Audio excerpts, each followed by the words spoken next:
ఇక్కడ చదవబడిన లేఖన భాగం మనందరికీ సుపరిచితమైంది. పరిశుద్ధ గ్రంథంలో దేవాతి దేవుడు అనేక పర్యాయాలు తన ప్రజలతో మాట్లాడుతూ వచ్చాడు.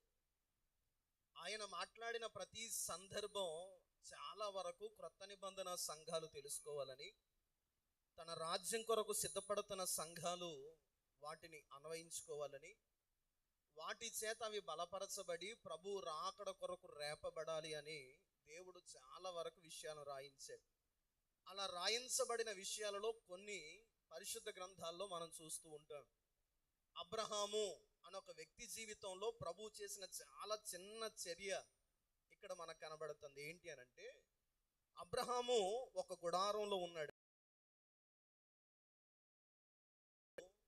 అతడున్న గుడారంలో నుండి అతన్ని బయటకు తీసుకొచ్చాడట. ఇక్కడ రాయబడుతున్న సారం అదే. అబ్రహాము ఒక గుడారంలో ఉన్నాడు.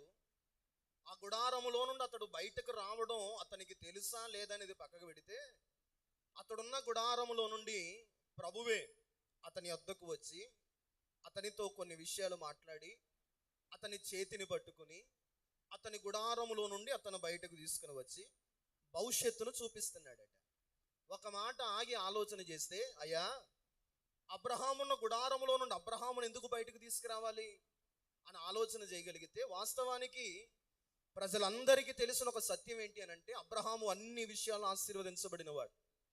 నాకు బాగా ఇష్టమైన ఒక మాట, అబ్రహాముకు సరైన స్థిరమైన నివాసం తనకు లేకపోయినా అతడు ఏ చోట గుడారాన్ని వేసుకున్నా ప్రతిరోజు ఉదయాన్నే రాజులు సహితం అతని గుడారం దగ్గర నిలవబడేవారట.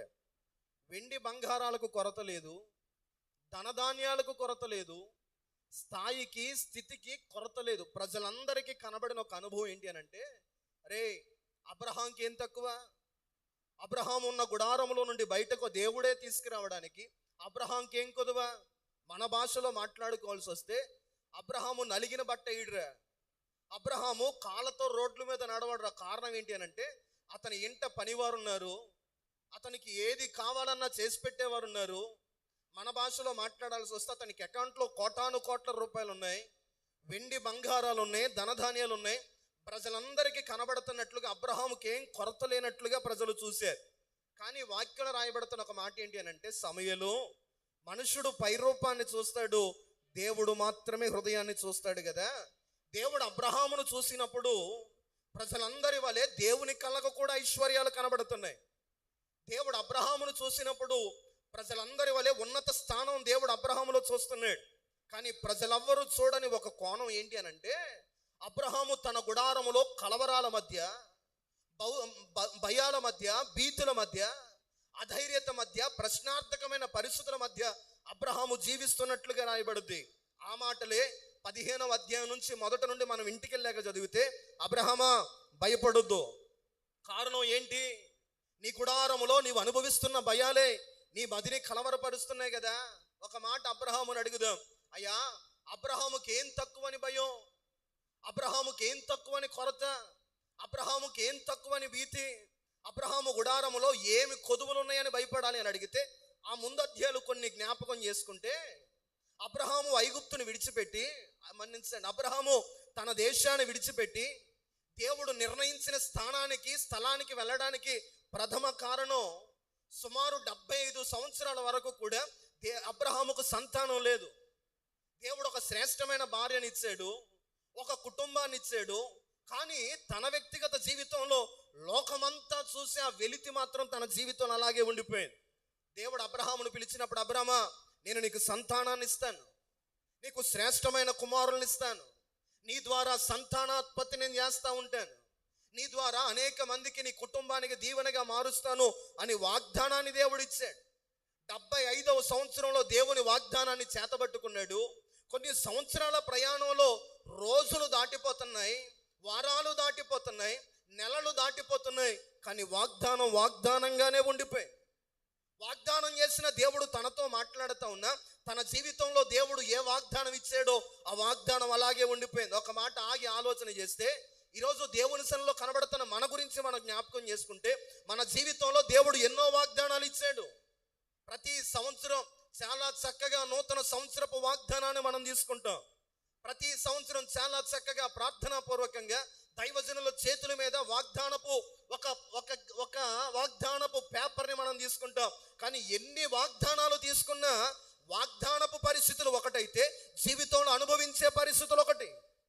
వాగ్దానాలు ఉన్నాయి, నిశ్చయముగా నీ చేతుల కష్టార్జిత నువ్వు అనుభవిస్తావు అని వాగ్దానాలు ఉన్నాయి. అనుభవించడం దేవునికి ఎరుక. వచ్చిన నెల జీతం అప్పులోడికి పోతుంది, తిప్పలోడికి పోతా ఉంది, సిటీలోడికి పోతా ఉంది, ఏదో ఒక దారిలో పోతా ఉంది. దేవుని వాగ్దానాలు ఉన్నాయి, నీవు తలగా ఉంటావు కానీ కుటుంబ పరిస్థితులు మాత్రం తలగా ఉన్నట్లు కనబడవు. దేవుని వాగ్దానాలు ఉన్నాయి, నువ్వు ఇతరులకు ఇచ్చు స్థానంలో బ్రతుకుతావు కానీ కుటుంబ పరిస్థితుల్లో మాత్రం ఒకరి దగ్గర చేజార్చవలసిన పరిస్థితుల్లో బ్రతుకుతాం. కారణం ఏంటో తెలుసా? వాగ్దానాలు ఉన్నాయి, వాగ్దానపు నెరవేర్పు మాత్రం కుటుంబాల్లో లేదు. సంవత్సరాల తరబడి వాగ్దానాలు ఉన్నాయి కానీ జీవితానికి వచ్చేసరికి ఆ వాగ్దానపు నెరవేర్పు కనబడడం లేదు. అబ్రహ్మా, నీకున్న కలవరాలేంటి? దేవుడు వాగ్దానాన్ని ఇచ్చాడయ్యా కానీ వాగ్దానపు నెరవేర్పు కుటుంబంలో కనబడడం లేదు. లోకమంతా వెండి బంగారాలను చూడడం లేదు, లోకమంతా ధనధాన్యాలను చూడడం లేదు, లోకమంతా నా ఆత్మీయతను చూడడం లేదు, లోకమంతా నా ప్రార్థనా జీవితాన్ని చూడడం లేదు, కానీ లోకం నా వెలితినే చూస్తుంది. ఆ వెలితిని తీరుస్తాడని దేవుడు మాట ఇచ్చాడు కానీ ఆ మాట నెరవేర్పు ఆలస్యం అయిపోయింది. అబ్రామా మరి ఏమున్నాయని అడిగితే, అబ్రాము తన దేశాన్ని విడిచిపెట్టి ప్రయాణం అయినప్పుడు లోతు అనేవాడు అబ్రాముతో ప్రయాణం అయ్యాడు. తన ఆలోచన ఏంటో తెలుసా? అబ్రాము అనుకున్నాడు, దేవుడిచ్చిన వాగ్దానం ఎప్పుడు నెరవేరిద్దో, ఆ వాగ్దానపు ప్రతిఫలం నేను ఎప్పుడు పొందుతానో, ఆ వాగ్దానం ఎప్పుడు నా చేతికి వస్తుందో, దేవుడిచ్చే కుమారుడు నా చేతికి వచ్చేసరికి నేను ఉంటానో లేదో నాకు తెలియదు, కాబట్టి నా తమ్ముని కుమారుడే నా కుమారుడని తాను భావించి సమస్త విషయాలలో అతని మీద ఎక్స్పెక్టేషన్స్ పెట్టుకున్నాడు. కొంతకాలం బాగానే జరిగింది. ఒక సమయం వచ్చేసరికి వాక్యంలో రాయబడుతున్న మాట, ఆస్తి విభేదాలను బట్టి లోతు తన దారిని తాను చూసుకున్నాడు. అబ్రహ్మా, గుడారంలో ఎలా ఉన్నావు? ఎవరి మీద ఎక్కువ నమ్మకాన్ని పెట్టుకున్నానో, ఎవరి మీద ఆధారపడ్డానో, ఎవరు నా వారు అనుకున్నానో, ఎవరు నా వృద్ధాప్యపు సమయంలో నాకు తోడుగా నిలవబడతాడు అనుకున్నానో, ఎవరు నాకు రొమ్ము కాస్తాడు అనుకున్నానో, ఎవరు నాకు కష్టం వస్తే నాకు భుజంగా నిలవబడతాడు అనుకున్నానో, వాడే తన స్వార్థానికి తాను వెళ్ళిపోయాడయ్యా. అతను వెళ్ళిపోవడానికి గల కారణం అతడు దొంగతనం చేశాడని కాదు. చిన్న మాట గద్దింపు రాగానే అతడు తన దారి తాను చూసుకున్నాడు. ఏమనుకోద్దు, ఒక మాట చెప్తాను, చాలా మంది జీవితాలు ఎలా ఉంటాయో తెలుసా? చాలా కాలం ఎదురు చూస్తాడు, కారణం కోసం ఎదురు చూస్తారు. ఒక సేవకుడు ఒక మాట చెప్పంగానే కారణం దొరికిందిగా, వాళ్ళ దారి వాళ్ళు చూసుకుంటారు. సేవకుడు ఒక గద్దింపు రాగానే వాళ్ళ దారి వాళ్ళు చూసుకుంటారు. తండ్రి ఒక మాట గద్దించగానే, తల్లి ఒక మాట గద్దించగానే, కుటుంబంలో ఆత్మ సంబంధమైన తల్లిదండ్రులు ఒక మాట గద్దించగానే, గ్రామంలో పెద్దవారు ఒక మాట గద్దించగానే అప్పటి వరకు వారిలో దాగి ఉన్న ఆలోచనలన్నీ అప్పుడు అమల్లోకి వస్తాయి. ఏమంటే ఒక మాట ఆగి ఆలోచన చేయి. ఇప్పుడు వృద్ధాశ్రమాలు ఎందుకు పెరిగిపోయాయి? ఎటు చూసిన వృద్ధాశ్రమాలు ఎందుకు కనబడుతున్నాయి? ఏ బిడ్డలు తల్లిదండ్రులకు అవసాన దశలో తోడుంటారు అనుకున్నామో అదే బిడ్డలకు ఈరోజు తల్లిదండ్రులు భారం అయిపోలేదా? ఏ తల్లి రొమ్ము పాలు తాగి పెరిగారో ఈరోజు ఎటు చూసిన అదే తల్లి రొమ్ము గుద్ది అనుభవాల్లోకి ప్రజలు వచ్చేసారు. ఏ తండ్రి భుజాల మీద ఆడుతూ పాడుతూ పెరిగారో అదే తండ్రి రొమ్ము మీద తన్నడానికి సిద్ధపడే అనుభవాల్లోకి వచ్చేసారు. వారు వయసులో ఉన్నప్పుడు వారికి రెక్కలు రానంత వరకు, వారికి బలము రానంత వరకు అన్ని విషయాల్లో తండ్రుల మీద ఆధారపడిన వారే. కానీ వారికి రెక్కలు రాగానే తల్లిదండ్రుల వృద్ధాశ్రమంలో పడేసేవారు ఉన్నారా లేదా? మాట్లాడరా? మరి గుడివాకులు అంకులు ఉన్నారో లేదో తెలియదు కానీ చాలా ఊర్లో ఉన్నారు. దేవుని మహాకృపను బట్టి ఏలూరులో ఉంటున్నాను కదండి, ఎటు చూసినా వృద్ధాశ్రమాలే కనబడుతున్నాయి. వృద్ధాశ్రమాలే. వాళ్ళందరిని ఏమన్నా పిలిచి, అయ్యా ఎందుకు ఇక్కడికి వచ్చావు అని అడిగితే, బిడ్డలు ఉన్నారా? నా జీవితంలో జరిగిన చిన్న అనుభవం చెప్తాను. సుమారు ఒక 6-7 సంవత్సరాల క్రితం ఏలూరు హాయి హోటల్ దగ్గర బయట ఒక తల్లి భిక్షాటం చేస్తాను. నాకు బాగా ఇష్టం ఏంటి అని అంటే, త్వరగా మాట కలిపి త్వరగా వారితో సంభాషించడానికి ఇష్టపడతాను. ఆ తల్లి భిక్షాటన ఎండ్లో చేస్తా ఉంటే వాళ్ళ తల్లి దగ్గర కూర్చొని, అమ్మా ఎందుకు ఈ పరిస్థితి వచ్చింది, నీకు బిడ్డలు లేరా అని అడిగాను. ఉన్నారయ్యా, 2 కొడుకులు ఉన్నారు, మహారాజులు కొడుకులు ఉన్నారయ్యా అని అంది. మరి ఎందుకు ఈ పరిస్థితి అని అంటే, కొడుకులు మంచోలే, అది కొడుకులు మంచోలే కానీ కోడల్లో మంచోలు కాదయ్యా. కొడుకులు కూడా కోడల మాటలు విని మమ్మల్ని బయటకు నెట్టేశారు. నేను మా ముసలోడు బతకాలి కదా అని చెప్పి భిక్షాటం చేసుకుంటున్నామయ్యా అన్నది. నాకు గుండె తరుక్కుపోయింది. కారణం ఏంటో తెలుసా? ఏ తల్లిదండ్రుల చేతుల మీద పెరిగారో ఆదుకోవలసిన సమయం వచ్చేసరికి, చేయూత ఇవ్వవలసిన సమయం వచ్చేసరికి, ధైర్యాన్ని ఇవ్వవలసిన సమయాన్ని వచ్చేసరికి అదే తల్లిదండ్రులను విడిచిపెట్టేవారు ఎటు చూసినా మన కళ్ళకు కనబడతానే ఉంటారు కదా. అబ్రహమా, నీ గుడారంలో నువ్వేం అనుభవిస్తున్నావు? ఎవరి మీద ఎక్కువ నమ్మకాన్ని పెట్టుకున్నాను వాడే నన్ను విడిచిపెట్టి వెళ్ళిపోయాడయ్యా. నా కష్టాలలో ఎవడు నాతో ఉంటాడు అనుకున్నాను, ఎవరిని స్నేహితునిగా భావించాను, ఎవరిని ప్రియునిగా భావించాను, ఎవరితో కలిసి అడుగులు వేయడం మొదలు పెట్టాను. బలిపీఠాన్ని కడుతున్నప్పుడు నాతో పాటు బలిపీఠం కట్టడం నేర్చుకున్నవాడు, గుడారాన్ని కడుతున్నప్పుడు నాతో పాటు గుడారాన్ని కట్టడం నేర్చుకున్నవాడు, నాతో పాటు బలిపీఠం కొరకు కట్టెలు సిద్ధపరచడం నేర్చుకున్నవాడు, బలిపీఠం మీద అర్పణ కొరకు నాతో పాటు అర్పణను ఎలా సిద్ధపరచాలో నేర్చుకున్నవాడు. నేను అనుకున్నాను, నా కుటుంబంలో పనులు ఉన్నారు కదా, వాళ్ళెవ్వరు నా కష్ట దినాలలో నన్ను ఆదుకోరు కదా, కష్టం వచ్చినప్పుడు లోతు నాతో ఉంటాడు అనుకున్నాను. కానీ అదే లోతు తన స్వార్థానికి తాను వెళ్ళిపోయాడయ్యా. ఇప్పుడు ఈ గుడారంలో ఎటు చూసినా నాకు లోతు జ్ఞాపకాలే కనబడుతున్నాయి. ఆ లోతుతో కలిసి మంచం మీద కూర్చున్న జ్ఞాపకాలు కనబడుతున్నాయి. ఆ లోతు నేను కలిసి ఆహారం భుజించిన జ్ఞాపకాలు కనబడుతున్నాయి. ఆ లోతు నేను కలిసి నిద్రించిన జ్ఞాపకాలు కనబడుతున్నాయి. కారణం ఏంటో తెలుసా? లోతు మీద నేను ఆధారపడిపోయాను. నేను ఎవడి మీద ఆధారపడ్డానో వాడే వదిలి వెళ్ళిపోయాడు. ఒక చిన్న సాక్ష్యం చెప్తాను. నా జీవితంలో 2008వ సంవత్సరంలో మా అమ్మగారు చనిపోయారు. అమ్మగారు చనిపోయిన తర్వాత నేను అనుకున్నాను, మా అమ్మగారు లేనప్పుడు సేవ లేదు ఏమీ లేదని చెప్పి సేవ వదిలేశాను. మా అమ్మగారిని బతికించమని చాలా ప్రార్థన చేశాను. కారణం ఏంటి అని అంటే, నా తల్లిదండ్రులు వారు కొన్నదంతా సేవకే పెట్టుకున్నారు. సుమారు 6,000 ఉంటే ఈరోజు నా తల్లి నాతో ఉండేది. నా తల్లి అంటే అమితమైన ప్రేమను అనుభవించవలసిన సమయంలో నా తల్లి దూరం అయిపోతే నా పరిస్థితి ఎలా మారిపోయిందనంటే, ప్రతిరోజు మధ్యాహ్నం శ్మశాన వాటికి వెళ్ళిపోయి 12 గంటలకి ఆ సమాధి మీద ఉన్న కుక్కలన్నిటిని పక్కకు తోలి ఆ సమాధిని కౌగిలించుకుని ఎక్కి ఏడ్చేవనమ్మా, నీ చేతి ముద్ద తిని రోజు అయిపోతుంది, నీతో మాట్లాడి రోజు అయిపోతా ఉంది, నిన్ను చూసి ఒక రోజు అయిపోతా ఉంది, దయచేసి ఒకసారి పైకి రాకూడదు, ఒక్కసారి పైకి వచ్చి నన్ను కూడా నీతో తీసుకుపోవమ్మా అని ఏడ్చి సొమ్మసిల్లిపోయి ఆ సమాధి మీదే పరుండిపోయేవాడు. ఎన్ని రోజులు ఏడ్చినా అమ్మ రాకపోయేసరికి దేవుని మీద విపరీతమైన కోపం, దేవుని మీద భయంకరమైన ద్వేషం. ఆ ద్వేషంతోనే నేను తీసుకున్న తీర్మానం ఏంటో తెలుసా? బ్రతికితే యేసుక్రీస్తు దేవుడు కాదని చెప్పుకొని బ్రతకాలి తప్ప యేసుక్రీస్తు దేవుడని చెప్పుకొని బ్రతకకూడదు అనుకున్నాను. నాస్తికునిగా మారిపోయాను. లోకానుసారమైన జీవితానికి అలవాటు పడిపోయాను. ఒక ఉజ్జాయింపుగా చెప్తాను. మా నాన్నగారిది పెంతుకోస్తు సంఘం. బల్లారాధనకు అందరూ తెల్ల బట్టలు వేసుకుని బయటకు వస్తా ఉంటుంటే, చిన్నబాబు ప్రైజ్ లార్డ్ అంటే నేను స్వామి శరణం అనేవాడు. కోపం, దేవుడు నా తల్లిని తీసుకున్నాడు. ఆ కోపంతోనే విగ్రహారాధనకు అలవాటు పడిపోయాను. ఆ కోపంతోనే రక్షణ జీవితాన్ని కోల్పోయాను. ఆ కోపంతోనే యేసు దేవుడు కాదు అని 4 చోట్ల చెప్పడం మొదలు పెట్టాను. ఆ కోపంతోనే లోక స్నేహాలకు అలవాటు పడిపోయాను. కారణం, నేను పడి ఉన్న ఊపిలో నుండి నన్ను లేవనెత్తగలిగిన వాడు లేడనే కదా. కారణం, నేను మా అమ్మ మీద బాగా ఆధారపడిపోయాను. ఈరోజు చాలా మంది వ్యక్తిగత జీవితాలలో, అయ్యా కుటుంబాలలో నీ కన్నీటికి గల కారణాలేంటి? ఎవరిని నేను ప్రేమించి మనసు విప్పానో ఈరోజు వాడే విరోధం అయ్యాడయ్యా.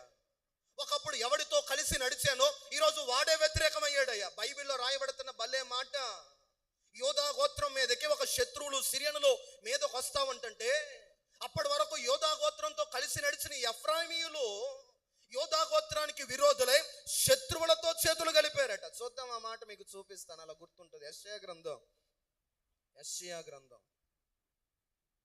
నేను ఒకసారి చదివినట్టు బాగా గుర్తున్నా కదా. యెషయా గ్రంథం 7వ అధ్యాయం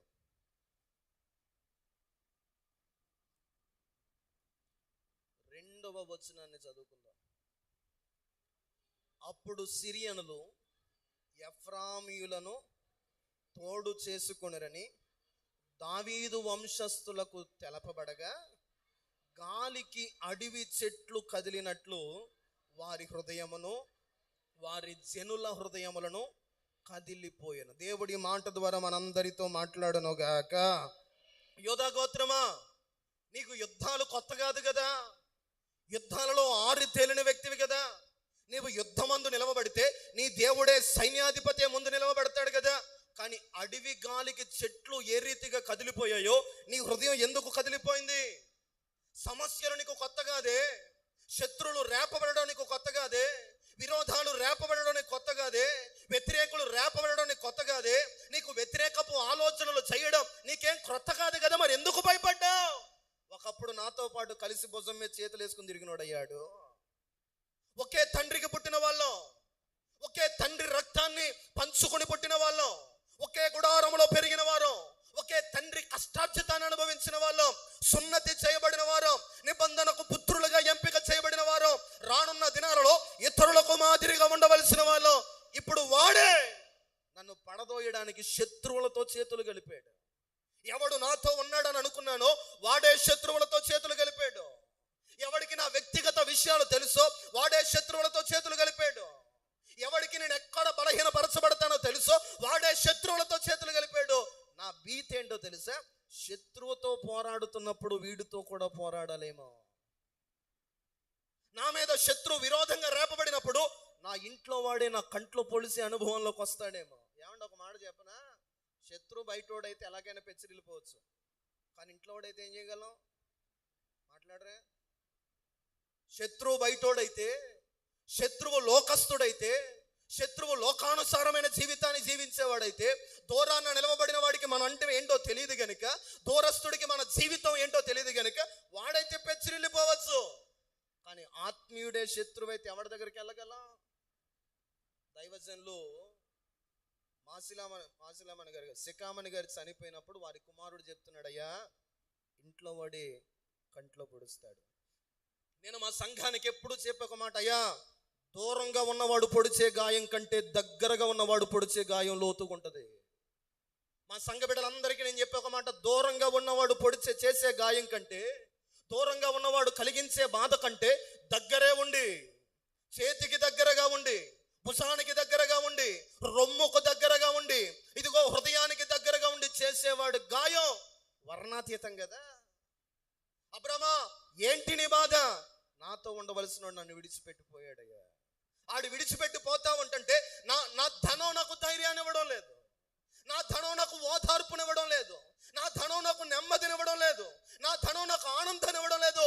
కారణం నా వాడే నాకు వ్యతిరేకం అయిపోయాడయ్యా. నేను ఒక మాట చెప్పనా, అబ్రాహాము జీవితంలో అబ్రహాము వారే అబ్రహాముకు వ్యతిరేకమైనప్పుడు ఆ గుడారములో పడి ఏడుస్తూ ఉంటుంటే, ఒంటరిగా అయ్యా నా తలరాతేంటి, నీవిచ్చిన వాగ్దానాలు నెరవేర్చబడడం లేదు, వయస్సు పెరుగుతుంది, శారా గర్భంలో సామర్థ్యతను కోల్పోతుంది, రోజులు తరబడుతున్నప్పుడు నేను మరణానికి అప్పగించబడుతున్నాను, నా జీవితం ఏంటి అని ఏడుస్తూ ఉన్నప్పుడు ఆకాశమందున్న దేవుడు అబ్రహామును చూశాడట, అబ్రహాము దగ్గరికి దిగి వచ్చాడట. కొట్టపోయావు గట్టిగా చప్పట్లు, స్తోత్రం, హల్లెలూయా. నీవు నేను ఆరాధన చేసే దేవుడు ఎలాంటి వాడో తెలుసా? మనము కష్టాల్లో ఉన్నప్పుడు మనల్ని చూసి దాటిపోయేవాడు కాదా ఆయన? ఆమేన్ చెప్పు, ఆమేన్. మనము కన్నీరు కారుస్తూ ఉంటే చూసి దాటిపోయేవాడు కాదా ఆయన? మనము నలిగిపోతూ ఉంటే చూసి దాటిపోయేవాడు కాదా ఆయన? మనము కృంగిపోతూ ఉంటే చూసి దాటిపోయేవాడు కాదా ఆయన? ఆయన విశిష్టత ఏంటి అని అడిగితే, నాశనకరమైన ఊపిలో నుండి మనల్ని పైకి లేవనెత్తగలిగిన వాడు ఆయనే నజరేయుడని యేసుక్రీస్తు వారు ఆయన. స్తోత్రం, హల్లెలూయా. చప్పలు కొడితే గట్టిగా కొట్టాలి, అది మానిపోడే. హల్లెలూయా. మనము పడి ఉన్న ఊబులో చూసి ఎవడన్నా చూసి, అరే వీడికి ఇలాగే ఉండాలి, ఎవడికి ఒకప్పుడు కలిసి పాలు తాగినోడే. అర్థమవుతుందా? స్తోత్రం చెప్పండి ఒకసారి. చేతులు ఎత్తి చెప్పకూడదు, ఇంకొంచెం గట్టిగా చెప్పకూడదు, అదే సౌండ్ మెయింటైన్ చేదురుగాక. తగ్గదుగా, పెరిగన్నమే ఏడా వంట కూడా ఉండలే, ఏదో ప్రార్థన చేస్తే ప్రభు చిన్న పెరుగన్నం ఇచ్చాడు. నాకు అయ్యగారు అమ్మగారు చిన్న అలవాటు చేశారు. ఇంటి దగ్గర భోజనం పెట్టినప్పుడు నాకు తెలియదు పెరుగన్నంలో ఎప్పుడు ఉప్పు వేసుకుంటారు కదా. ఉప్పుతో పాటు నేను మా పాస్టర్ గారు కలిసి ఉల్లిపాయనని చెట్టుకుంటాం, అది మా పద్ధతి. మరీ గట్టిగా ఆశీర్వదిస్తే అట్టికాయనని చెట్టుకుంటాం. మీరు అంతేగా, అంత విచిత్రంగా చూస్తారా?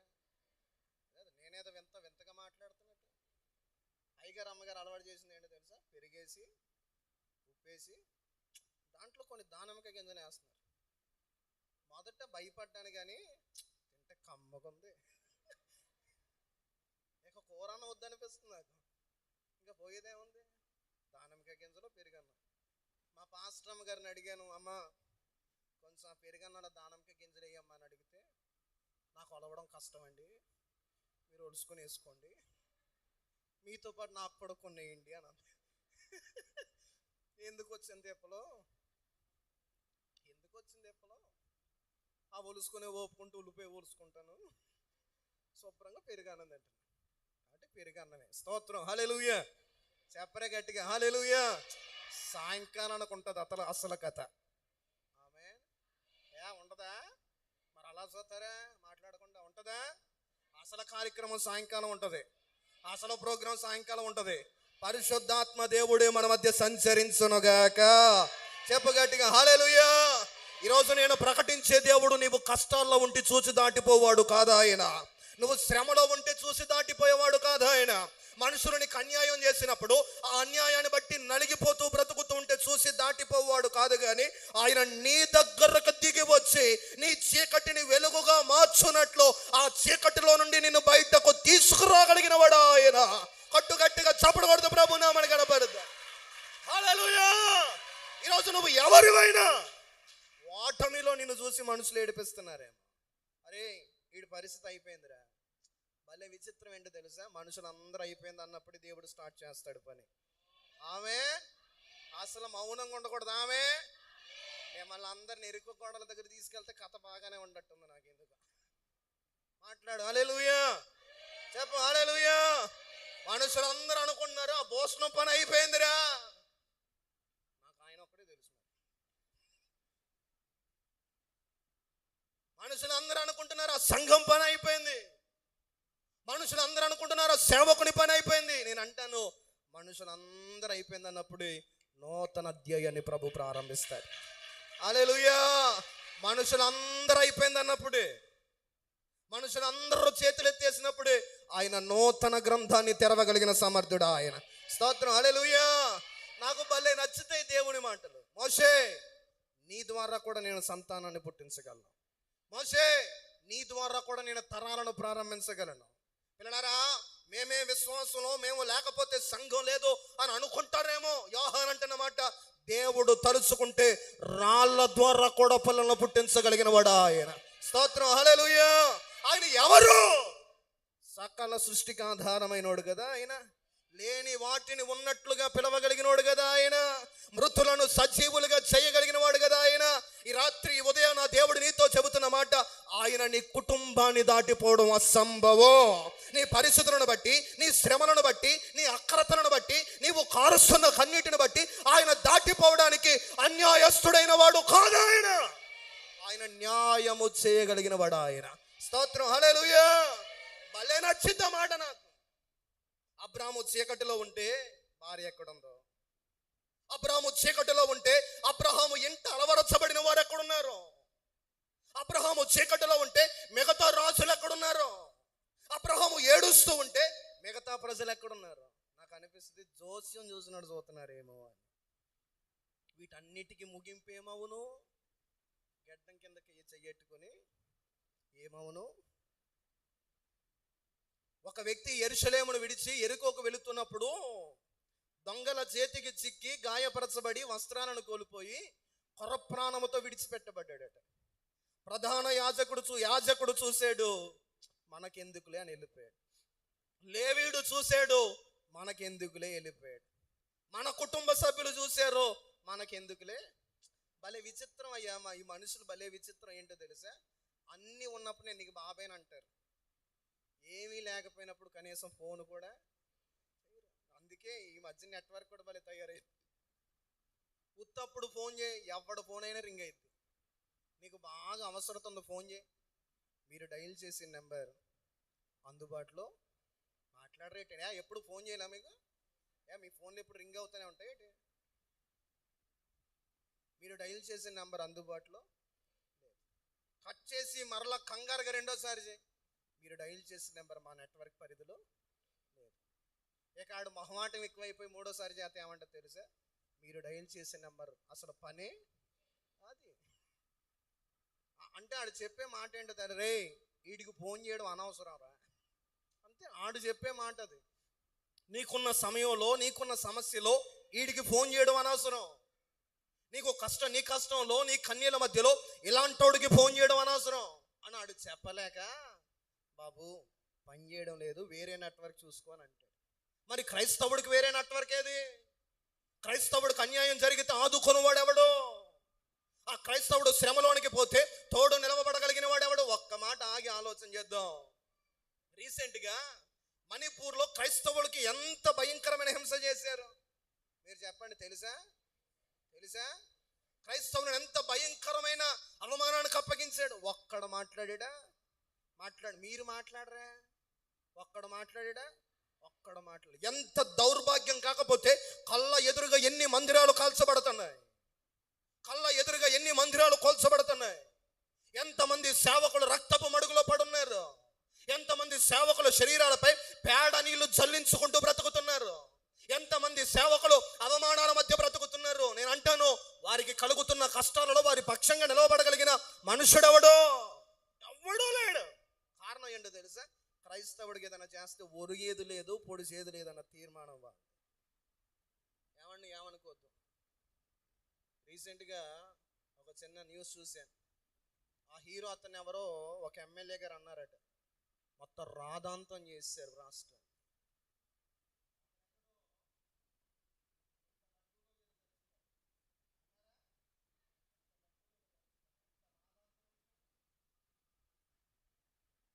క్రైస్తవుని యొక్క స్త్రీలు వివస్త్రులుగా వీధుల్లో నడవడం అంతకన్నా తక్కువైన చర్య అది? కష్టపడి దర్శనంతో, భారంతో వారు తినకపోయినా మందిరాలను కట్టుకొని మందిరాలలో ఏడవడం అంతకన్నా స్వల్పమైన కార్యమా అది? క్రైస్తవుడు ఏడుస్తుంటే ఏమనుకోద్దు, తోటి సంఘమే పట్టించుకోదు. నా ఫోన్లో ఒక చిన్న కొటేషన్ ఉంటుంది, ఎన్ని లక్షల మందిని సేవకుడు సంపాదించినా సేవకుడు ఎప్పుడు ఒంటరి వాడే. ఎన్ని మందిని సంపాదించి సంఘానికి సేవకుడు ఆధారం అవ్వగలుగుతున్నాడు, కానీ సేవకునికి సంఘం ఏనాడు భుజం కాయలేదు. కారణం ఏంటో తెలుసా? ఎవడు లేని ఒక ఒంటరోడు ఎవడు అని అడిగితే క్రైస్తవుడే. కానీ వాక్యం చెబుతున్న ఒక సత్యం ఏంటో తెలుసా? లోకం మన పక్షంగా లేకపోయినా, రాజకీయవేత్తలు మన పక్షంగా లేకపోయినా, అధికారులు మన పక్షంగా లేకపోయినా, ఇదిగో లోక సంబంధమైన ధనవంతులు మన పక్షంగా లేకపోయినా, మన పక్షంగా ఒకడున్నాడు. ఆయన పేరు యుద్ధ శూరుడైన యెహోవా. ఆయన పేరు చప్పలు కొడుతూ ప్రభు నామని కనపడదా. ఎవరు లేని అనామకులమైతే కాదు కదా, ఎవరు లేని దరిద్రులమైతే కాదు కదా. మన కొరకు ఆయన సిద్ధపరిచిన పరలోక రాజ్యంలో మనం బంగారం మెల్లో వేసుకుని తిరుగుతాం, కానీ మన దేవుడు మన కాళ్ళ కింద పెట్టాడంట. ఆమేన్. మన కోసం మహా అయితే మొత్తం చెక్క కుర్చీలు వేయగలరు, కానీ ఆయన అయితే ధవల వర్ణ సింహాసనాలను పొదిగించాడట. కారణం ఏంటంటే, ఈ లోకంలో మనం పేదోళమే, కానీ పరలోకంలో మనమే రారాజులం. చప్పలు కొడుతూ ప్రభు నామని కనపడతాం. స్తోత్రం. హల్లెలూయా. అబ్రహాము యొక్క వ్యక్తిగత జీవితంలో నిరాశలో కూరుకుపోయినప్పుడు ఎవ్వడూ రాలేదు. ఉత్తప్పుడు నేనున్నానని మాట్లాడినవాడు, ఉత్తప్పుడు నేను భుజం కాస్తానని మాట్లాడినవాడు, ఉత్తప్పుడు నేను తోడు నిలవబడతానని మాట్లాడినవాడు ఈరోజు కన్నీరు కారుస్తా ఉంటుంటే, కలవరముల మధ్య బ్రతుకుతా ఉంటుంటే, కృంగిపోతా ఉంటుంటే, నష్టపోతా ఉంటుంటే, అవమానపరచబడతా ఉంటుంటే ఒక్క అనామకుడు అబ్రహాముతో లేడు. నేను అంటాను, మనుషులందరూ అబ్రహామును విడిచిన, అబ్రహాము నమ్ముకున్న దేవుడు అబ్రహామును విడిచిపెట్టలేదు. కొట్టపోయేవ గట్టిగా చప్పట్లు. మనుషులందరూ మన కుటుంబాన్ని విడిచిన, రక్త సంబంధులు మన కుటుంబాన్ని విడిచిన, బంధుమిత్రులు మన కుటుంబాన్ని విడిచిపెట్టిన, ఎటు చూసిన ఓటమి కనబడిన, ఎటు చూసిన నష్టము కనబడిన, ఎటు చూసిన ప్రతికూలత కనబడిన, ఎటు చూసిన వ్యతిరేకత కనబడిన, ఒక్కటి నమ్ము, మనుషులందరూ విడిచిన నీ దేవుడు నేను విడిచిపెట్టేవాడు కాదా ఆయన. స్తోత్రం. హల్లెలూయా. అందుకే క్రైస్తవులు పాడుకుంటారు కదా,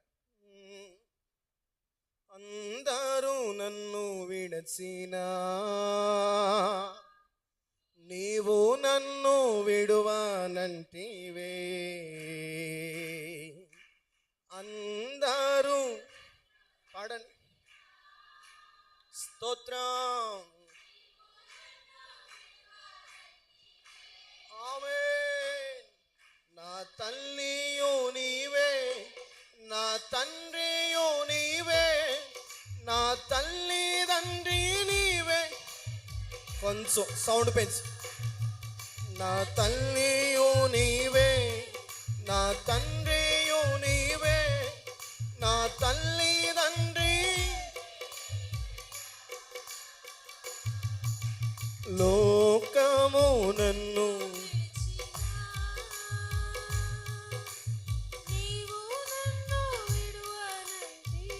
ఓ నాయనా లోకము పాడపేరా కొట్టు.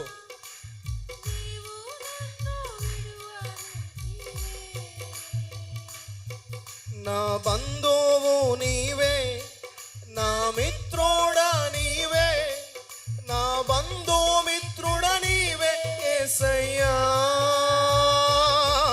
నా బంధువు నీవే, నా మిత్రుడా నీవే, నా బంధుమిత్రుడా నీవే యేసయ్యా.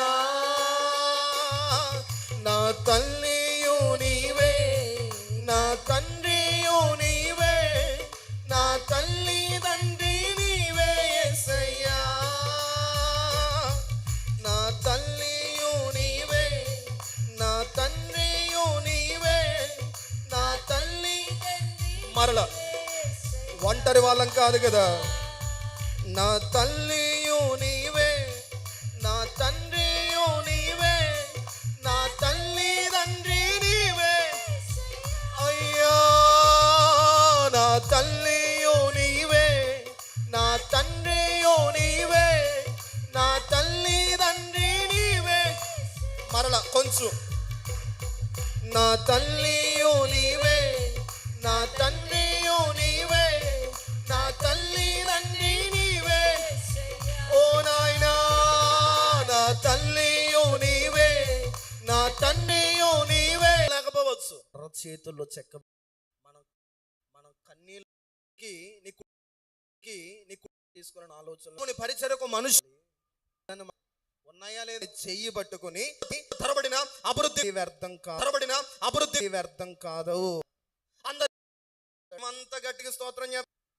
సింగిని తీసుకొస్తాను నేను పెట్టకూడదు మాట్లాడాను. అర్హత అనేది రాము వెళ్ళాను. దేవుడు ఆయన చెప్పే మొట్ట ఒక్క మాట చెప్పనా, వార్త చేస్తారు. మోక నువ్వు స్థలాలకు పోతావు. మీ అందరికి ఒక చిన్న 12వ అధ్యాయం. ఆయన రాజ్యం కొరకు నిత్య వారసత్వాన్ని పొందడానికి మన జీవితాల్లో ప్రభు ఒక నూతన కార్యం చేయనుగాక. ఇతరులకు దీవెనగా మార్చాలంటే నిన్ను వెలుపలకు తీసి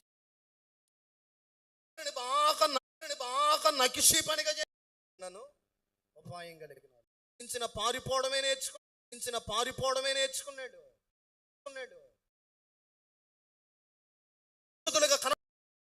తరబడి ఏ వ్యక్తితో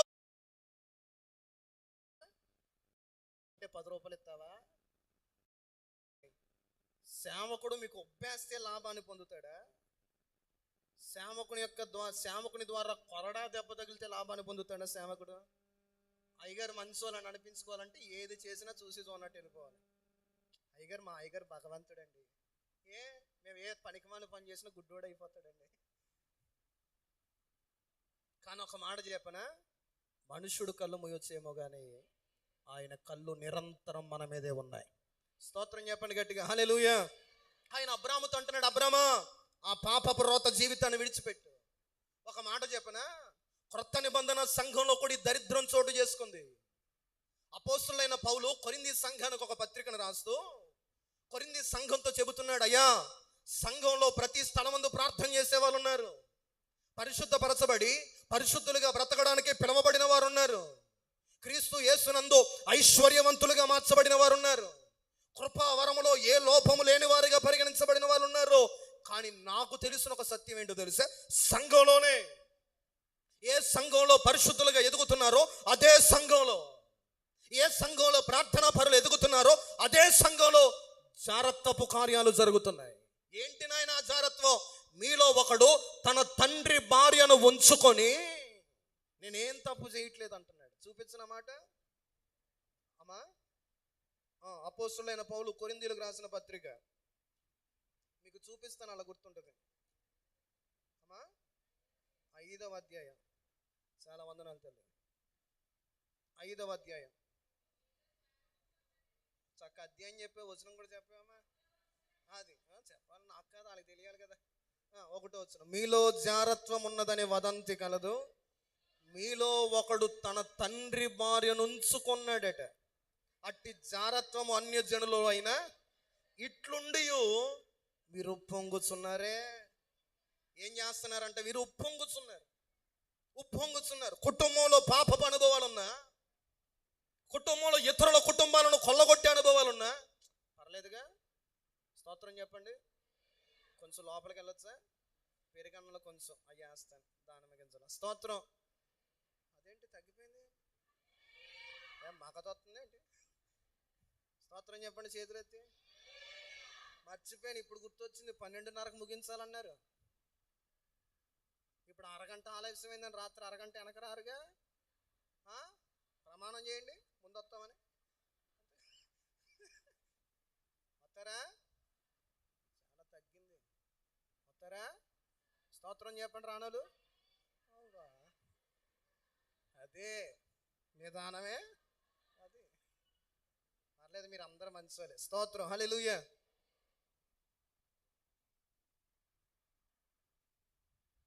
స్తోత్రం, హల్లెలూయా. ఒక్క మాట చెప్పి ప్రార్థన చేస్తాను. చాలా విషయాలు ఉన్నాయి, కానీ నాకు భయం ఏంటంటే టైం చెప్తే నడక ఆగిపోతాను, వదిలేత అలా ఆడుకుంటాను. స్తోత్రం చెప్పండి ఒకసారి గట్టిగా, 2 చేతులు పైకెత్తి హల్లెలూయా. అయ్యా, అబ్రహామును ఎందుకు ప్రేమించావు? అతడు నా కోసం విడిచిపెట్టాడు. కొరింథీ సంఘంతో పౌలు చెబుతున్న మాట, మీలో అపవిత్రమైన కార్యాలు జరుగుతున్నాయి. ఒక మాట చెప్పు, నీవు చేసే పని నీకు తెలియదా? నువ్వు వెళ్ళే ద్వారం నీకు తెలియదా? నువ్వు ఏ తప్పు చేస్తున్నావో, ఏ పాపం చేస్తున్నావో, ఏ చోట ఏ రహస్య కార్యాలు చేస్తున్నావో నీకు తెలియదా? కానీ ఒక్కడు గుర్తుపెట్టుకో, ఇప్పటి వరకు జరిగింది ఏదో జరిగిపోయింది. ఇప్పుడైనా మారు మనసు పొందగలిగితే, ఇప్పుడైనా రక్షణ పొందగలిగితే, ఇప్పుడైనా పాత రోత జీవితాన్ని విడిచి ప్రభు దగ్గరికి రాగలిగితే, నిన్ను చీకటిలో నుండి ఆయన నిశ్చయముగా వెలుపులోనికి తెచ్చునుగాక. స్తోత్రం చెప్పు గట్టిగా, హల్లెలూయా. మనుషుడు అన్నవాడు బలహీనుడే. ఏదో ఒక చోట పడిపోవడం సాధారణం, ఏదో ఒక చోట పడిపోవడం సాధారణం. కానీ ఒకటి చెప్పనా, అతిక్రమములు దాచిపెట్టువాడు వర్ధనుడు, వాటిని ఒప్పుకొని విడిచిపెట్టువాడు. స్తోత్రం, హల్లెలూయా. ఆ మాటను క్రొత్త నిబంధన అనుభవాలకు టాలీ చేస్తే, అయ్యా అబ్రహాము ఎవరు? పాపము నుండి విముక్తి చెందినవాడు వాడు. అయ్యా, ఈ పాపం నీకంటే గొప్పది కాదు, ఈ శాపం నీకంటే గొప్పది కాదు, ఈ లోక ఆచారాలు నీకంటే గొప్పవి కాదని పాపాన్ని విడిచి, 2వ మాట ఏంటో తెలుసా, బయలుదేరాడు. చెప్పండి, ఏం చేశాడట? పాపాన్ని విడిచి బయలుదేరాడు అనే మాటకు అనుభవం, అతడు నూతన అనుభవంలోకి రాగలిగాడు.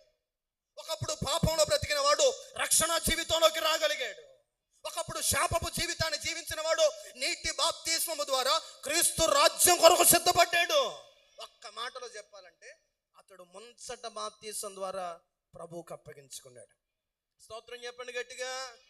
పాత స్వభావాన్ని విడిచిపెట్టి ఆయన చూపించు దేశము కొరకు అతడు బయలుదేరాడట. ఆమేన్, ఆమేన్. ఒక భక్తుడు ఒక మాట అన్నాడు, క్రైస్తవునికంట ముందు పర్సనాలిటీ, వెనకాల మున్సిపాలిటీ అంట. ముందేమో పర్సనాలిటీ అంట, అసలు ఏం తెలియదు, మొత్తం యోధగోత్రపు సింహంలా కనబడతారు. కానీ వెనక చేసేయన్నీ తప్పుడు పని. మరలా చెప్తున్నాను, కొన్ని జరుగుతాయి, కానీ ఆ రాజ్యానికి చేరాలంటే విడిచిపెట్టగలగాలి. ఆమేన్. స్తోత్రం చెప్పండి, హల్లెలూయా. చెప్పు గట్టిగా, హల్లెలూయా. ఇప్పటి వరకు నువ్వు ఏ పాపాన్ని చేసామో యేసు నామములో విడిచిపెట్టు. ఈ నెలే నిన్ను దేవుడు వెలుపలకు తీసుకురాగలిగినాడు ఆయన. ఇప్పటి వరకు చేసిన చీకటి కార్యాలు విడిచిపెట్టు. ఇప్పటి వరకు చేసిన జార కార్యాలను విడిచిపెట్టు. ఇప్పటి వరకు చేసిన అపరాధపు కార్యాలను విడిచిపెట్టు. ఆయన కొరకు మారు మనసు అనుభవంలోకి రాగలిగితే ఆయన నిన్ను నిశ్చయముగా వెలుపలకు తెచ్చునుగాక. స్తోత్రం చెప్పండి గట్టిగా, హల్లెలూయా. ఒకవేళ సంవత్సరాల తరబడి సంఘంలో నాటబడిన, ఒక మాట చెప్పనా, ఈ రోజుల్లో సంఘానికి చాలా మంది ఎందుకు రావట్లేదు మరి ఇక్కడ ఏంటో తెలియదు, కానీ చాలా మంది క్రైస్తవులు క్రీస్తుని ఎందుకు అంగీకరించడం లేదంటే మొదటి కారణం క్రైస్తవుడే. బైబిల్లో రాయబడుతున్న మాట మిమ్మును బట్టే కదా నా నామం అన్యజనుల ఎదుట ఇతరులకు నీతి కార్యాలు చెప్పే నీవు అనీతి కార్యాలు చేస్తున్నావు. ఇతరుల ఎదుట పరిశుద్ధునిగా కనబడే నీవు పాపపు కార్యాలు చేస్తున్నావు. సంగమా, ప్రేమతో చెప్పే మాట ఏంటో తెలుసా? నేడో రేపో ప్రభు మన మధ్యకి రాబోతున్నాడు కనుక ఏమనట్లా. నిన్న అంటే నాకు వచ్చేది ఏముంది? నువ్వు చేసే పని ఏంటో నీకు తెలుసు కదా, నువ్వు వెళ్ళే త్రోవేంటో నీకు తెలుసు కదా. భర్త సరిలేడని మోసం చేయొద్దు. భర్త మంచోడు కాదని, భర్త హింసిస్తున్నాడని త్రోవ తప్పి నడిచే అనుభవాల్లోకి రావద్దు. భార్య అందగత్తి కాదని, నీవు కోరుకున్న రూపం భార్యలో లేదని అక్రమ సంబంధాలకి పోవద్దు. ఎంత కష్టపడిన ఆదాయాలు రావట్లేదని బల్ల కింద చేతులు పెట్టే అనుభవాల్లోకి రావద్దు. కారణం ఏంటో తెలుసా?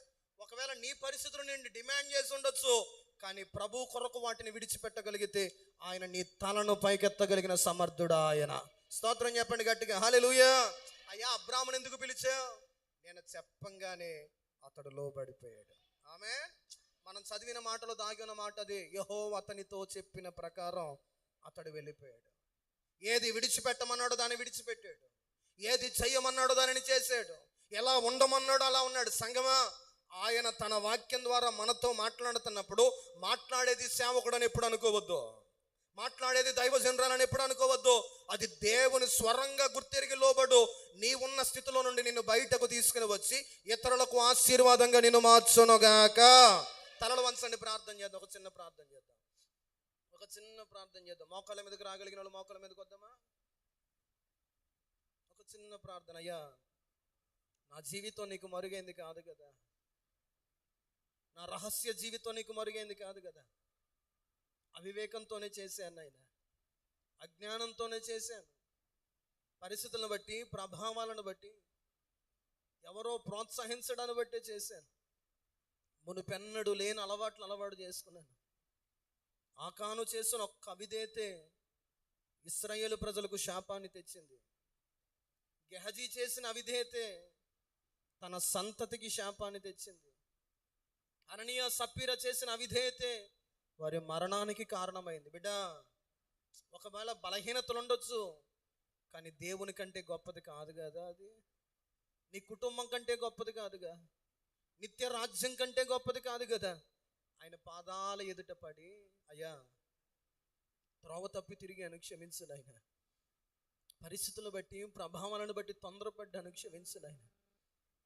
ఒకవేళ ఇంకా ప్రభు కార్యం కుటుంబంలో జరగపోవడానికి గల కారణం నీ అవిధేయతేనేమో. నీవు చేసే ఆ పాపమే నీ కుటుంబానికి ఒక కలుపు మొక్కగా వ్యాపించిందేమో.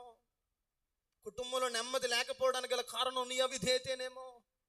ఆయన తన ప్రజల కుటుంబాలలో వెలుగు నుంచే దేవుడు కదా. ఆయన తన ప్రజల కుటుంబంలో నిత్యము కాంతిమయముగా మారునట్లుగా వారి కుటుంబాలను ఉన్నత స్థానానికి చేర్చువాడు కదా ఆయన. ఈ ఉదయం ప్రభు నీతో మాట్లాడుతున్న మాట విడిచిపెట్టే. సంవత్సరాల తరబడి ఏ పాపాన్ని దాచుకుని బ్రతుకుతున్నావో, సంవత్సరాల తరబడి ఏ చెడును దాచుకుని బ్రతుకుతున్నావో, సంవత్సరాల తరబడి ఏ అవిధేయతను దాచుకుని బ్రతుకుతున్నావో, ఇది దేవుని స్వరముగా నీతో మాట్లాడుతున్నమాట. ఈ పరలోక సిద్ధపాటు అనే సభలలో నిన్ను నువ్వు మార్చుకోగలిగితే నీ పరిస్థితులను ప్రభు మార్చబోతా ఉన్నాడు. ఈ పరలోక సిద్ధపాటు అనే సభలలో నిన్ను నువ్వు ప్రభువుకు అప్పగించుకోగలిగితే నీ పరిస్థితుల్లో ప్రభు ఒక నూతన కార్యాన్ని చేయడానికి ఇష్టపోతా ఉన్నాడు. స్తోత్రం, హల్లెలూయా.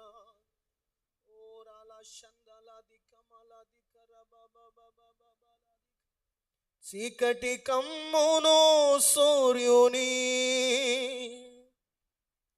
చంద్రుడు తన కాంతినివ్వడు, నక్షత్రములు రాలిపోవును,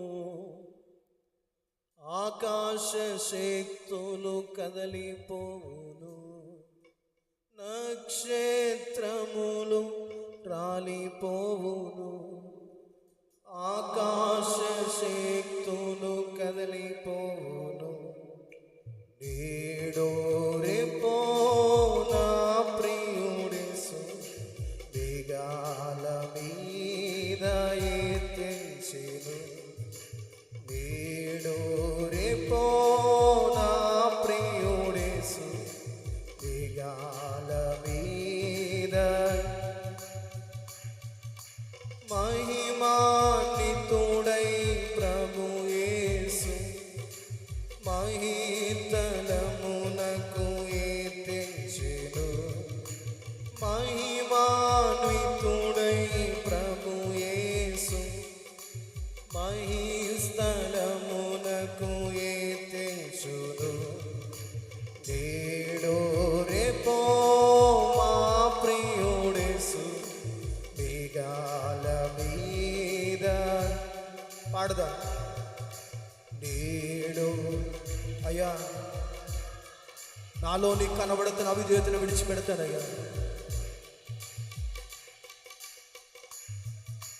నా ప్రియుడేసు నీ సన్నిధిలో వేదన రోదనలుండవు.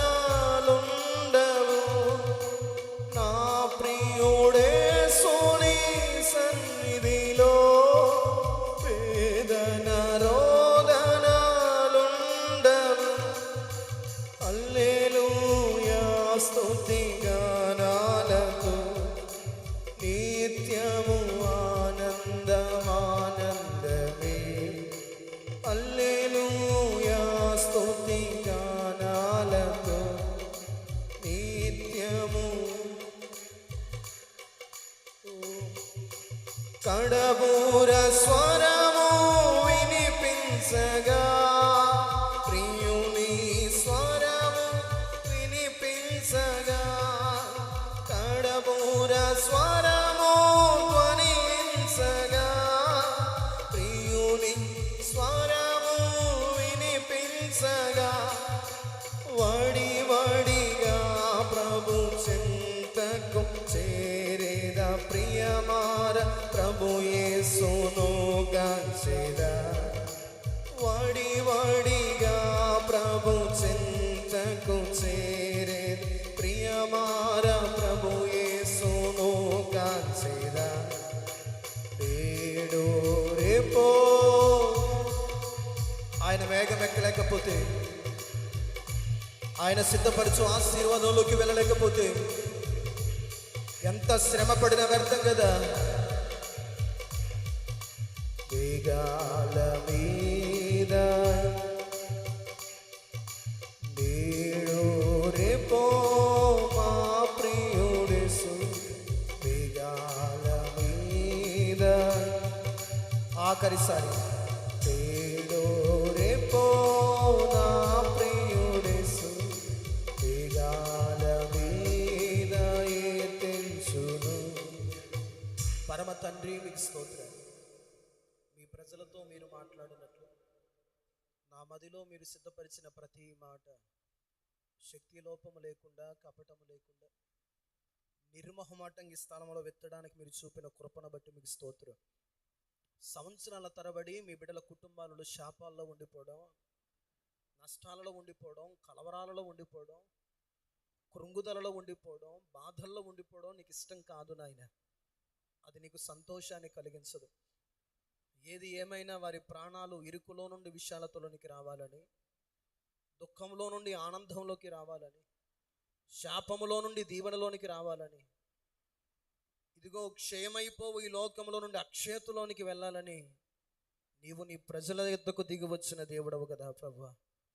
నీ రాకడ కొరకు సిద్ధపడుతున్న మా జీవితాలలో మా భక్తి జీవితాన్ని ఆటంకపరిచేవి సంవత్సరాల తరబడి ఏ మిశ్రితపు అనుభవం మాలో ఉండిపోయిందో కొంచెము పిండి మొత్తంతటిని పాడు చేస్తుంది కదా. ఆ కొంచెము పులుపిండి మాలో ఎక్కడ మీకు కనబడుతుందో, అయ్యా మేము ఎరిగినవి, మేము ఎరుగనివి, మేము గుర్తుంచుకున్నవి, మేము గుర్తించుకొనని వాటన్నిటిని మీ చేతులుగా అప్పగిస్తున్నా. మా పితరుడైన యోబు అంటున్న మాటను జ్ఞాపకం చేసుకుంటున్నాను. నా రొమ్ములో నేను పాపమును దాచిన ఎడల ఆయన ఎదుట నేను వేషధారణ అవుతాననే మాటను ఒప్పుకుంటున్నాను. ఆయన ఎరిగి ఎరుగక, తెలిసి తెలియక, పరిస్థితులను బట్టి ప్రోద్బలంతో, ప్రోత్సాహముతో చేయబడిన మా ప్రతి అవిధేయతను ఈ ఉదయకాల సమయంలో నీ పాదాలు ఎదుట ఒప్పుకుంటున్నావు. నిశ్చయముగా నీ రక్తం మమ్మల్ని శుద్ధీకరించునుగాక, మమ్మల్ని పవిత్రపరుచునుగాక. మేము కలిగి ఉన్న బలహీనతల నుండి, బంధకాల నుండి మేము విడుదలను పొందినట్లు నీవే మాకు సహాయము చేయుదువుగాక. మీ ప్రజలందరినీ మీరు దీవించండి. ఈ స్థలమందు మీ సేవకుల యొక్క కన్నీరి స్థలానికి మీరు ఆశీర్వాదంగా మీరు మార్చండి. వారి ప్రార్థన ప్రతి కుటుంబానికి ప్రాకారంగా మీరు మార్చండి. ఈ సంఘం నూతన అధ్యాయాన్ని ప్రారంభించి మునుపటి కంటే అధికమైన రెట్టింపు ఉత్సాహముతో, నిజమే లాజరు చనిపోకముందు ఒక ఎత్తు అయితే, చనిపోయి తిరిగి లేచిన తర్వాత తనను ఒక రీతిగా వాడుకున్న దేవుడవు నాయన. శ్రమలు రాకమునుపు యోబు జీవితం ఒకటైతే, శ్రమలు వచ్చి ముగించబడిన తర్వాత 2 అంతల దీవెననిచ్చిన దేవుడవు నాయన. మీ బిడ్డల జీవితాలలో కూడా నూతన అధ్యాయం, నూతన కార్యం, నూతన కృప, నూతన ఉజ్జీవం, నూతన వాత్సల్యత యేసు నామములో ఈ స్థలము నుండి గుడివాక లంక గ్రామమునకు ఒక జీవనది ప్రవహించునుగాక, ఒక ఉజ్జీవము ప్రవహించునుగాక, ఒక నూతన వార్త బయటకు వెడలునుగాక. ప్రతి ఒక్కరిని మీరు దర్శించమని ప్రార్థన చేస్తారు. చల్లారిపోయిన అనుభవాలను ఉంచొద్దు నాయన.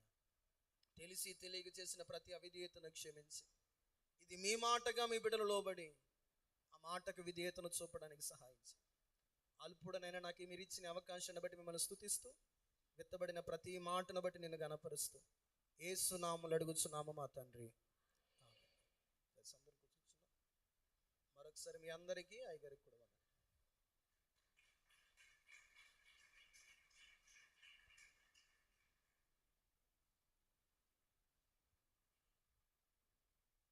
దేవునికి స్తోత్రం. హల్లెలూయా.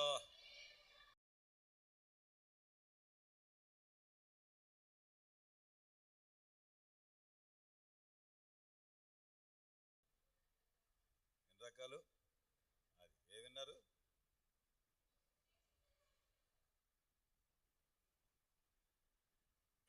సువార్త, బోధ, ఉపదేశం. అబ్రహాములో నుంచి అనేక విషయాలు నేడు మన జీవితాల్లో కావలసినటువంటి విషయాలను బట్టి, ఆయన మాటను బట్టి, ఆయన ఉపదేశాన్ని బట్టి వెళ్ళి మనకు మాదిరిగా ఉన్న మన పితరుడైనటువంటి విషయాలు, అనేక విషయాలు, లోతైనటువంటి విషయాలు దేవుడు తన దాసుల నోటి నుండి మనతో మాట్లాడారు. మన జీవితాల్లో అటు ఉపదేశమునకు లోబడి దైవజనులు చెప్పినట్లు, ప్రార్థించినట్లు నూతన అధ్యాయం నడిపింపు, దేవుని యొక్క నడిపింపు మనందరికీ కలగాలని చక్కటి మాటలు అందించి ప్రార్థనాపూర్వకంగా మనం బలపరిచినటువంటి దైవజనులకు అందరం కూడా వందనాలు చెప్దాం. ఒకసారి చాలా వందనాలు ముస్లిం తరపున. మంచిది, ముగింపు ప్రార్థన చేసుకుని వెళదాం. నలిగిపోలేదు అనుకున్నటువంటి వారు మీరు భోంచేసి 2 గంటల కల్లా శంకుస్థాపన దగ్గరికి వస్తే ఇక్కడ ఉన్నటువంటి పనులన్నీ కూడా ఏర్పాటు చేద్దాం. బయట వాళ్ళు ఎవ్వరూ కాదు, దేవుని కృపను బట్టి మీ అందరి సహాయం వలన అవన్నీ కూడా ఏర్పాటు చేయబడినాయి. అవన్నీ మనమే చేయాలి. కాబట్టి ఆసక్తి కలిగిన వారు మీ పిల్లలను వెళ్ళి పంపించండి. ఆ పనులకు వెళ్ళినటువంటి వారిని కూడా సమయానికి, స్థలానికి 2 గంటలకే పంపించమని మీకు మనవి చేస్తున్నాను. అందరూ లేచి నిలబడదాం. దైవజనులు విజయవాడ నుంచి వస్తారని మరి యేసుదాస్ అయ్య గారు, వెంకటరత్నం అయ్య గారు వచ్చారు. రాత్రి కూడా ఉండాలని, ఈ పగలు చూసుకుని వెళ్ళిపోదాం అనుకున్నారేమో. మరొకసారి చిన్న రిక్వెస్ట్ చేస్తున్నాం, దయచేసి. ఎందుకంటే వారు గ్రీటింగ్ చెప్పేటప్పుడు దైవజనుల మాట వినాలని వచ్చామని వారు అన్నారు. కనుక వేరే పనులు, ప్రార్థనలు వారికి ఉండొచ్చు, ఎటువంటి ఇబ్బంది ఏమీ లేదు. కానీ వారు కూడా ఉంటారు. అందరం కూడా ప్రార్థన చేద్దాం. ఆశయ్య గారు ప్రార్థన చేస్తారు, ముగింపు ప్రార్థన ఆశయ్య గారు ప్రార్థన చేస్తారు. ప్రభు మనతో మాట్లాడిన వాటిని బట్టి స్వరమెత్తి స్తోత్రం చెప్దాం. అద్భుతమైన మనల్ని దర్శించి దేవుని రాజ్యము కొరకై మనల్ని సిద్ధపరుస్తున్నారు, ఆయన కడుతున్నారు. ఆయన సంకల్పాన్ని బట్టి మనల్ని స్థలాలకు తీసుకుని వచ్చారు, తన దాసులను సిద్ధపరిచారు. అమూల్యమైనటువంటి విషయాలు ప్రభు తన దాసుల నోటి నుండి మనకు అందించారు. ఈ కూడిక ప్రయాస వ్యర్థం కాకుండా అనేకుల్లో దేవుడు తన కార్యాలు జరిగిస్తున్నారు. నమ్మిన వారందరం కూడా ప్రభుని స్తుతిద్దాం. ప్రార్థన చేస్తారు.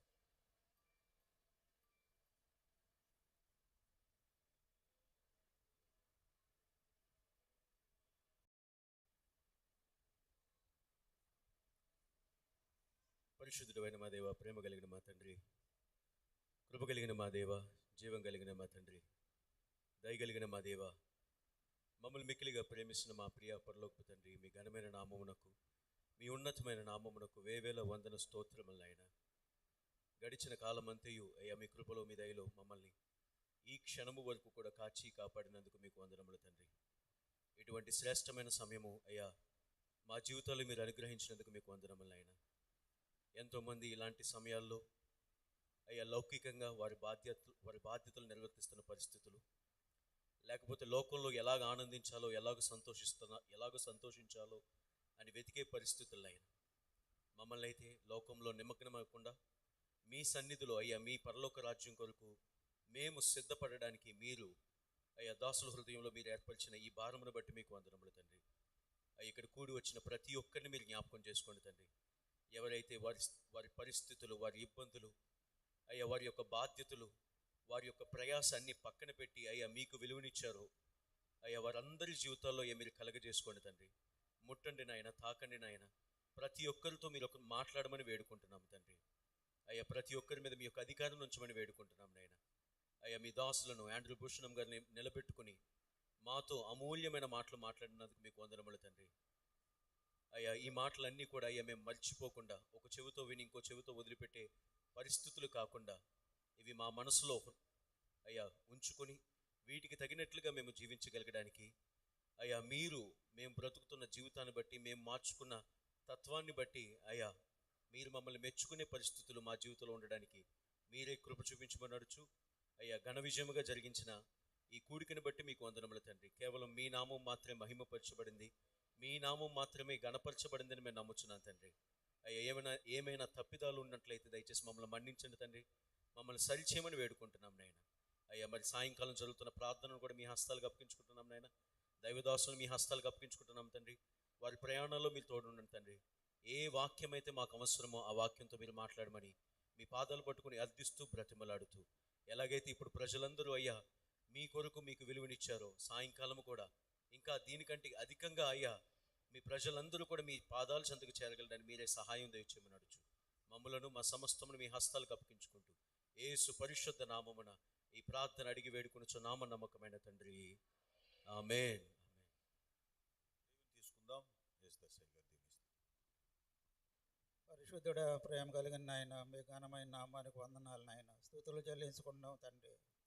ఈరోజు ఈ మధ్యాహ్న సమయంలో కూడికను బట్టి మీకు వందనాలు చెల్లించుకుంటున్నాము అయ్యా. నన్ను కూడా ఈ కూడికలో నడిపించినందుకు వందనాలు చెల్లించుకుంటున్నాము అయ్యా. మేము మిమ్మల్ని కనపరుచుకుంటున్నాం ప్రభువా, మీకు వందనాలు అయ్యా. ఈ గ్రామంలో ఈ మొదటి సంఘాన్ని బట్టి మీకు వందనాలు.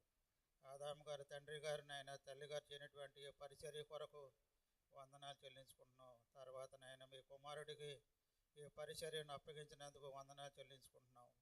మోషే తర్వాత యెహోషువకి ఆ పరిచర్యను అప్పగించావు తండ్రి, వందనాలు నాయన. మీకే స్తోత్రములు తండ్రి. అబ్రహాము దేవుడను, ఇస్సాకు దేవుడను, యాకోబు దేవుడని నాయన, గొప్ప సైన్యముగా చేసిన దేవుడు ప్రభువా, వందనాలు. వారి తండ్రి గారు చేయనటువంటి ఈ పరిచర్యను ఆదాము గారికి నాయన మీరు అప్పగించినందుకు వందనాలు చెల్లించుకుంటున్నాము. ఈ సంఘాన్ని నడిపిస్తుండగా ఇంకాను ఆయన మీరు బలపరచండి తండ్రి. ఇశ్రాయేలు సైన్యాన్ని నడిపించినట్లుగా ప్రభువా దేవుడు నాయన, నేను కూడా తోడని యెహోషువకు వాగ్దానం చేసిన దేవుడు ప్రభువా, వందనాలు తండ్రి. ఆ వాగ్దానం మీద ఆశపడలు మీరు నెరవేర్చండి ప్రభువా. జరిగినటువంటి కూడికను బట్టి మీకు వందనాలు. రాత్రి కోటు కొరకు మమ్మల్ని సిద్ధపరిచి మీరు మహిమ పొందండి. రక్షకుడైన యేసునామమున అడుగుచున్నాము తండ్రి, ఆమేన్. తండ్రి యొక్కయు కుమారుని యొక్కయు పరిశుద్ధాత్మ దేవుని యొక్క ప్రేమ కూడి ఉన్న మనందరికీ, దైవజనులు ఆదామయ్య గారి కుటుంబానికి, సంఘానికి, రాత్రి ఇటువంటి కూటానికి సదాకాలము ప్రభువే తోడుకోండి. ఆదామయ్య గారి కుటుంబాన్ని ప్రభువే ఈ సంఘములో బలముగా ప్రభు అన్ని వాడుకొని దీవించి మహిమ పొందును గాక, ఆమేన్. జై స్తోత్రం స్తోత్రం.